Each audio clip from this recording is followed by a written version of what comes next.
ఈరోజు మనం ద్వారకా తిరుమల పోలీస్ స్టేషన్లో వేంపాడు గ్రామంలో జరిగినటువంటి కోకో గింజల దొంగతనం కేసు పైన ఈరోజు ప్రెస్ మీట్ పెట్టడం జరుగుతుంది. ఇందులో మన రైతు జగదీష్ గారు తన పొలంలో కష్టపడి పండించుకున్నటువంటి ఈ గింజల్ని తనకు ఉన్నటువంటి పొలం షెడ్లో పెట్టుకోవడంతో అంటే దీన్ని దొంగతనం చేసిన నేపథ్యంలో దాచుకునే నేపథ్యంలో కొంతమంది ఒక ముఠాగా ఏర్పడి ఈ కోకో గింజలు దొంగతనం చేయడం ప్రారంభించారు. ఆ క్రమంలో ఈ ఇలా గింజల పట్టం రిపోర్ట్ ఇవ్వడంతో కేసు కట్టడం జరిగింది.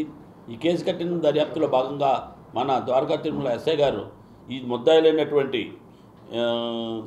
గెద్దల నాగరాజు, జొన్నకూటి రాజేషు, ముదునూరు శివశంకర్, కొత్తపల్లి హర్ష వీళ్ళందరినీ కూడా అదుపులోకి తీసుకోవటం, వీళ్ళందరితోటి అప్పుడు దర్యాప్తులో భాగంగా తేలింది ఏంటంటే వీళ్ళు ఒక ముఠాగా ఏర్పడి వీళ్ళు చెడు వ్యసనాలకు బానిసలే, ఎప్పుడు వీళ్ళకి అవసరమైతే అప్పుడు కోకో గింజల దగ్గరికి వెళ్ళటం, అందిన గాడికి 100 కేజీలు 100 కేజీలు 50 కేజీలు 50 కేజీలు వాళ్ళ బైకుల మీద తీసుకొని హాయిగా తీసుకెళ్ళిపోయి ఈ దొంగతనం చేసి అమ్మేసుకుంటున్నారు. ఈ క్రమంలో అసలు ఈ రైతులకి ఇంత కష్టపడి చేస్తున్నారు అనుకుని ఎస్పీ గారు ఆదేశాల మేరకు, ఎందుకంటే రైతుకి నష్టం కలిగించే ఏ పని కూడా సీరియస్గా తీసుకుంటున్నాం కాబట్టి దీని మీద బేస్ చేసుకొని ఎవరైతే ముదునూరు శివశంకర్ గారు ఈ తడికల్పూడి గ్రామం కామర్పకోట మండలంలో ఇతను కొనటం కూడా జరిగింది. సో కొన్న వ్యక్తిని కూడా ఇందులో ముద్దాయం చేయడం జరిగింది కాబట్టి ఇతను కూడా అరెస్ట్ చేయటం.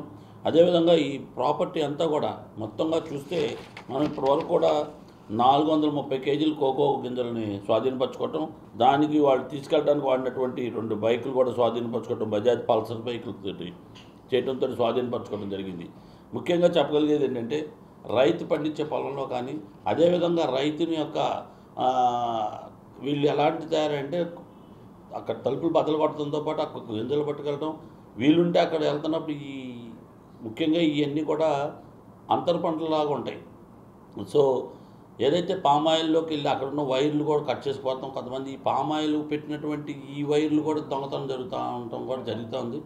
సో ఈ రెండింటిని బేస్ చేసుకోవటం, వీటన్నిటిలో కూడా మేము సీరియస్గా తీసుకొని గతంలో కూడా మీ అందరూ చూస్తున్నారు. ఇదే ద్వారకా తిరుమల మండలంలో కూడా ఏదైతే palm oil drip irrigation pipe lines, drip irrigation సామాగ్రిని పాడు చేసే వాళ్ళని కూడా పట్టుకున్నాం, అదేవిధంగా ఈ కోకో గింజల వాళ్ళని కూడా పట్టుకున్నాం. కాబట్టి ముఖ్యంగా చెప్తున్నాం, రైతు సోదరులు ఎవరైనా కనుక మీ ప్రాంతంలో జరిగింది దొంగతనం వెంటనే మా నోటీసుకు పెడితే మేము ఖచ్చితంగా కూడా సీరియస్గా తీసుకొని ట్రేస్ చేస్తాం. అదే క్రమంలో ఈ రైతు శివశంకర్ గారు తన చాకచక్యం ప్రదర్శించి ఎఫ్ఐఆర్ వచ్చి పోలీస్ స్టేషన్ రిపోర్ట్ వేయడంతో పాటు మాకు దర్యాప్తులో కూడా సహకరించారు. ఎవరెవరు ఇది ఎంత జరుగుతుంది, ఎలా జరుగుతుంది ఏంటి అనే విషయంలో ముఖ్యంగా అన్నారు. కాబట్టి ఈ కోకో గింజలు కొనే ఎవరైతే ఉన్నారో ఆ వ్యాపారస్తులు కూడా హెచ్చరిస్తున్నాం, దయచేసి రైతు దగ్గర కొని రైతా కాదా అని నిర్ణయించుకొని మాత్రమే మీరు కోకో గింజలు కొనండి. వారికి పొలం ఉందా, వాళ్ళకి పట్ట ఉంటుంది, పొలం ఉంటుంది, దాని ప్రకారం వాళ్ళకి పంట ఉంటుంది, ఆ పంట ప్రకారం కొనాలి. కానీ మీరు దొంగలు తెచ్చినవి మీకు అర్థమవుతుంది, దొంగలు తెచ్చినవి కనుక కొంటే మీరు ముద్దాయిల కింద మారుతారు, మీరు జైలు పాలవుతారు, జైలు శిక్ష అనుభవిస్తారని చెప్తున్నాం. ఈ దర్యాప్తులో కూడా అన్ని కోణాల్లో దర్యాప్తు చేసాం, టెక్నికల్గాను తర్వాత ఫిజికల్గా కూడా వెరిఫై చేసాం. కాబట్టి ఛార్జ్షీట్ కూడా బలంగా వేసి శిక్ష పడేటట్టు ఏర్పాటు చేస్తాం. ఇంతేకాదు ముఖ్యంగా చెప్తున్నాం, ఇంకోసారి కనుక ఈ రైతు ప్రోడక్ట్ మీద ఏదైనా, అది కోకో గింజలు అవ్వచ్చు, పామాయిల్ కావచ్చు, పత్తి మన ప్యాడీ అవ్వచ్చు, ఏదన్నా దొంగతనం కానీ రైతుకు నష్టం కలిగించే విధంగా ప్రవర్తిస్తే వాళ్ళ మీద పీడీ యాక్ట్ పెట్టడానికి కూడా వెనకాడబోమని ఈ సందర్భంగా మీకు హెచ్చరిస్తున్నాం. దొంగలకు కూడా చెప్తున్నాం, అనవసరంగా చెడు వ్యసనాలకు బానిస్తాయి. మీరు చేసే వెధవ పనుల వల్ల రైతు నష్టపోతున్నాడు కాబట్టి ఖచ్చితంగా మీ మీద కఠినమైన చర్య తీసుకున్నాను వెనకాడమని చెప్పేసి ఈ సందర్భంగా ఏలూరు పోలీస్ తరపున కూడా మీ అందరిని కూడా హెచ్చరిక జారీ చేస్తున్నాం. ఖచ్చితంగా పీడీ యాక్ట్లు పెడతాం.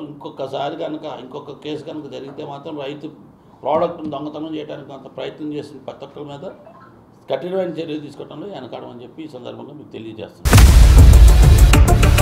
ఇండియా పాకిస్తాన్ ఉద్రిక్తతలపై లేటెస్ట్ అప్డేట్స్ కోసం డౌన్లోడ్ చేసుకోండి RTV లైవ్ యాప్.